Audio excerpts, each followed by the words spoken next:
সম্ভব মুহূর্তে সময় এসে গেছে। মঙ্গল প্রদীপ প্রজ্বলনের মাধ্যমে আনুষ্ঠানিকভাবে আজকের এই কৃষক বন্ধু কেন্দ্রের শুভোদ্বোধনী অনুষ্ঠানের উদ্বোধন করার জন্য অনুরোধ করব আমাদের আজকের অনুষ্ঠানের মাননীয়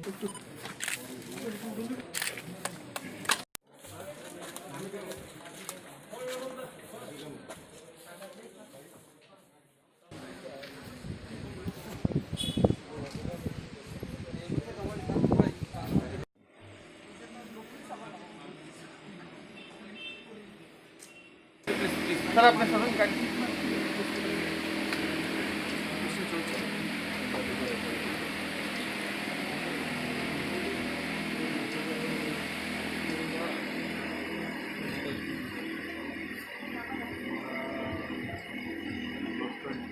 ত্রিপুরা রাজ্যের কৃষকদের সুবিধার্থে অনেক এক গুচ্ছ প্রকল্প নিয়ে এগিয়ে চলেছে আমাদের কৃষি দপ্তর এবং এরই অঙ্গ হিসাবে আজ তুলা শিক্ষা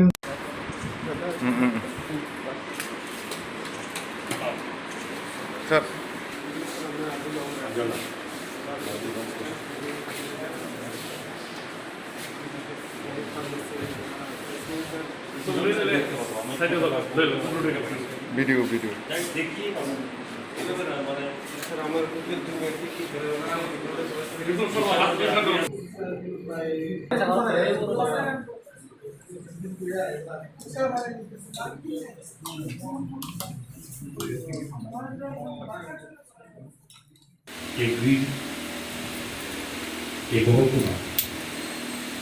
অন্তর্গত রাজনগর এডিসি ভিলেজে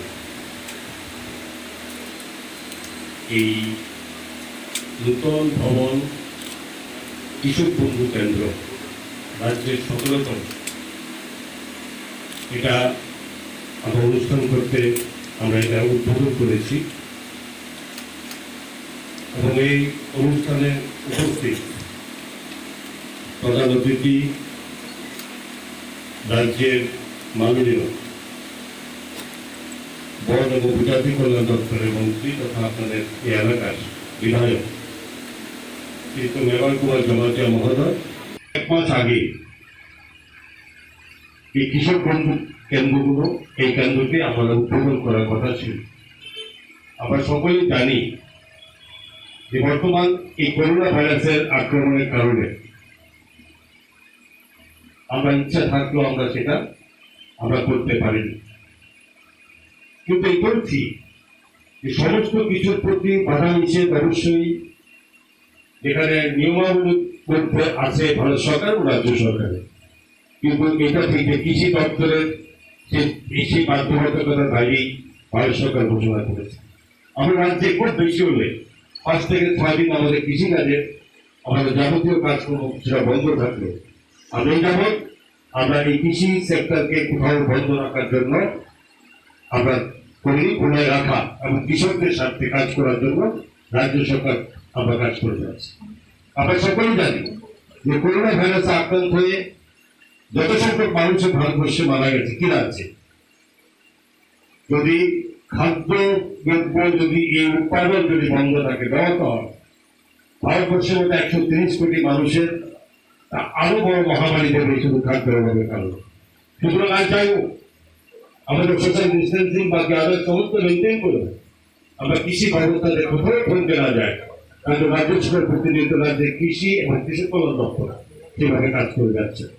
রাজ্যের কৃষকদের আমরা সরকার এসেছি, আমরা বিজেপি জোটের সরকার 2.5 বছর আমরা পদার্পণ করেছি, কিন্তু কৃষি ব্যবস্থাকে সঠিকভাবে আগের গতানুগতিক পদ্ধতি থেকে বেরিয়ে আসতে হবে। আগে আমরা কি করতাম, এই এরিয়া যথেষ্ট কৃষি প্রধান এরিয়া, এবং এই কৃষি প্রধান এরিয়া কৃষকদের কি ছিল, সরকার বিভিন্ন রকম স্কিমের যারা সুযোগ পাওয়ার জন্য অফিস আপনারা বের করতেন, কিন্তু কৃষকদের বুঝতে হবে যে কিভাবে মাননীয় প্রধানমন্ত্রী নরেন্দ্র মোদীজি 2022 সালের মধ্যে ভারতবর্ষের প্রত্যেকটি কৃষককে তার রোজগার দ্বিগুণ করতে হবে ঘোষণা করে বিভিন্ন স্কিম দিয়েছেন। উনি শুধু মুখে ঘোষণা করে দেননি, উনি বিভিন্ন স্কিম দিয়েছেন যে এই যাতে কৃষকদের সুবিধা হয়। আমি সংক্ষিপ্ত লম্বা থেকে বলা যায়, আমাদের একটা মিটিং আছে, এগুলো বলতে পারি কৃষক সম্মান নিধি প্রকল্প, যেখানে প্রত্যেকটি কৃষককে মাননীয় প্রধানমন্ত্রী তার ব্যাংক অ্যাকাউন্টে সরাসরি বছরে 3টে কিস্তিতে 6,000 টাকা করে দিয়ে যাচ্ছে। রাজ্যের 2,10,000 কৃষকের এই ব্যাংক অ্যাকাউন্টে 6,000 টাকা করে ঢুকে গেছে কমসে কম কয়েক প্রমাণ, যার আর্থিক পরিমাণ প্রায় 226 কোটি টাকার বেশি, যেখানে কৃষকদের ঢুকেছে। এবং এটা নয়, শুধু রাজ্য সরকার আপনার চাইছে যে প্রত্যেকটা কৃষককে তার সঙ্গে রাজ্য সরকারের পক্ষ থেকে ফসল বীমা যোজনা আপনারা কৃষি কাজ করেন, যাতে বৃষ্টি বাদল বিভিন্ন বিভিন্ন রকম প্রাকৃতিক দুর্যোগের কারণে যদি আপনাদের ক্ষতি হন, সেই যাতে ক্ষতিগ্রস্ত কৃষকের যদি টাকা যাতে পান, তার জন্য ফসল বীমা যোজনা আগেও ছিল, কিন্তু কখনো বিগত সরকার সেই গুরুত্ব দিয়ে দেখেনি। আমাদের সরকার আমরা রাজ্যের কৃষকদের জন্য মাননীয় মুখ্যমন্ত্রী ফসল বীমা যোজনা স্কিম চালু করেছি, যেখানে প্রত্যেকটি কৃষককে প্রতি কানির জন্য 10 টাকা নিজের পকেট থেকে দিতে হবে, বাকি 210 টাকার বেশি যেটা রাজ্য সরকার আপনাদের জন্য বহন করবে। যদি প্রাকৃতিক বিপর্যয়ের কারণে কোনো কৃষকদের কোথাও ফসল নষ্ট হয় বা কোনো মূল্য যদি বাজার যদি কোথাও তার মূল্য না দেয়, সেখানে সার্বিকভাবে সেখানে এই ফসল বীমা যোজনার মাধ্যমে, এই ইন্স্যুরেন্সের মাধ্যমে আপনারা পাবেন। মাননীয় প্রধানমন্ত্রী 1 লক্ষ কোটি টাকা ইনফ্রাস্ট্রাকচার, কৃষি ইনফ্রাস্ট্রাকচার ডেভেলপমেন্টের জন্য উনি সারা ভারতবর্ষে ঘোষণা করেছেন। কি হবে তাতে? এভাবে আগে তো করবো না আমরা, যে আমরা জমি লাগাচ্ছি, লাগিয়ে দিলাম, পরে যখন মনে হবে গেলাম, কখন সার দেবো জানি না, জমি দেখে সার দিলাম, এই নয়। এখন কৃষক, এই যে বন্ধু, কৃষক বন্ধু কেন্দ্র বলেছেন মাননীয় মন্ত্রী মহোদয়, এই কৃষক বন্ধু কেন্দ্রতে প্রত্যেক কৃষক তার কথা বলবে। আপনি অবসর সময় এখানে আসবেন, এখানে কৃষি বিজ্ঞানীরা থাকবে, আপনি কখন ফসল লাগাবেন, বাংলা মাসে বৈশাখ মাস থেকে শুরু করে চৈত্র মাসে 12 মাসে কখন কিভাবে কৃষক তার কৃষি কাজ করবেন, কখন তার সার ইউজ করবেন, কখন পোকামাকড় হলে তার কি পরিমাণ ধরেন, যে পোকামাকড়কে যাকে তার থেকে বাঁচতে হয় তার জন্য কি ওষুধ প্রয়োগ করবেন, এই সমস্ত কিছু সঙ্গে মাটি পরীক্ষা, যে কোন কৃষক তার জমিতে তার কি অসুবিধা আছে, এই সমস্ত কিছু জানার জন্য এই কৃষক বন্ধু কেন্দ্র। আমরা এখানে বাংলা এবং কল্পনা ভাষায় সমস্ত কৃষক উপজাত পাশ থেকে চৈত্রমাস 12 মাসের সমস্ত হিসাব থাকবে, সবাই বুঝে নিতে পারবেন। যে প্রয়োজন যেগুলো সার থাকবে, বিভিন্ন যেখানে আপনাদের বীজ থাকে, সমস্ত কিছু থাকবে, যেগুলো আপনারা পছন্দ করতে পারবেন। এই সমস্ত করার জন্য এই কৃষক বন্ধু কেন্দ্র। আমরা কৃষিকে আমরা এগ্রিকালচারকে আমরা ইম্পর্টেন্ট দিতে হয়, কারণ আমরা জানি মোর দেন 70% population directly indirectly depend on agriculture. So agriculture সেক্টরকে আমাদের প্রায়োরিটি দিতে হবে, গুরুত্ব দিতে হবে। এই কারণে আমরা এখানে রাষ্ট্র সেক্টর কৃষি বিভাগ আমরা একটা রিসার্চ সেন্টার, ইনফরমেশন সেন্টার আমরা এখানে খুলেছি। And I believe with this small center, entire subdivision of Khowai will benefit, and also this knowledge giving center, আমাদের ওখানে ডক্টর বলেছেন any kind of problem faced by our agriculturists, আমাদের farmer, এখানে আমরা information দিতে পারবো। But this kind of information center, any kind of problem, difficulties, they can come and inform here, and they can get the ideas how to go ahead about the agriculture. But আমরা জানি agriculture is very important আমাদের সবার জন্য, tribal নন tribal জন্য এখানে আমরা priority দিতে হবে। কারণ food crisis is going on in India, even in Tripura.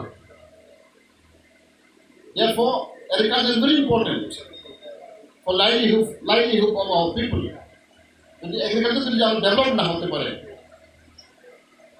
আমাদের কৃষক ভাই বোনেরা, নট অনলি কৃষক, সবার জন্য, কারণ ফুড ইজ ভেরি ইম্পর্টেন্ট।